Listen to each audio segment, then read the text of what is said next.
Hey, James Melendez here. I have this wine next. Now, this is from the producer Castoro Cellars, Paso Robles Albariño, 2017 vintage. Stay tuned, and I'll tell you about this wine.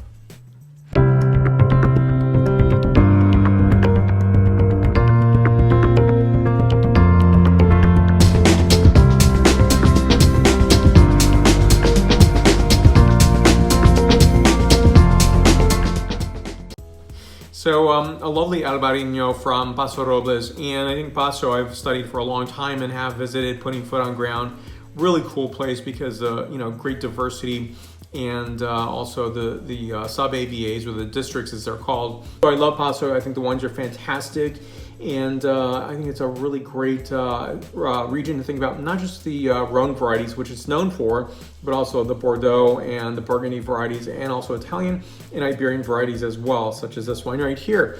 So let me show you this wine, Castoro Cellars. I have reviewed more of their wines. I'll place those videos right here. And 2017 vintage. It's part of the Oak and Shield Wine Works, and it's a whimsical way of just looking at wine. So here is a beaver playing a guitar. I think it's really cool. SIP certification is a very important element in terms of finding your wines, being created the way you want them to be created, with a great sensitivity to obviously the planet, but also just the human touch along the way. So it's not just looking at the landscape, and which is very important, of course, looking and caring about our environment, but also putting that in a 360 view in terms of how wines are created in the SIP certification program. So you can't just pay money to do it; you actually have to be accepted. And so I do give a plug there because I think it's a really important program.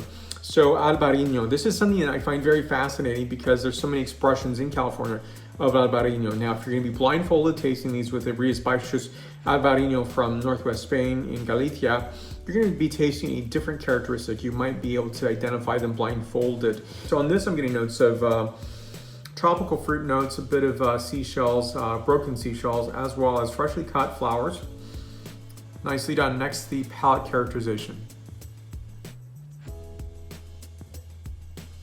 This is not the Galician expression of Albariño. This is going to be markedly different in terms of those tropical fruit notes that I'm getting on the scent characterization, but also just on the palate. I'm getting notes of quince and Adriatic fig, as well as bergamot. So I think bergamot's a really cool citrus, and I think it's exotic because it's often associated only with tea. I love it for other things as well. And beeswax characterization. Again, 91 points out of 100 points. So I'll put more information on the producer down below, so you can reach out if you live in a state that can receive California wines. And questions and comments down below. The like button's down below, so please hit that button. Right up here is the subscribe button, so please hit that button. And you'll see the latest videos that I'm producing. Thank you for your support. Thank you for watching. Let's stay connected. So it's always nice to look at the first half, knowing that there's a second half of great wines ahead on my tasting table. Thank you for sharing your time with me today. I do appreciate it. Stay tuned for more. And you'll find me on Facebook, Twitter, Instagram, LinkedIn, and WordPress. Santé.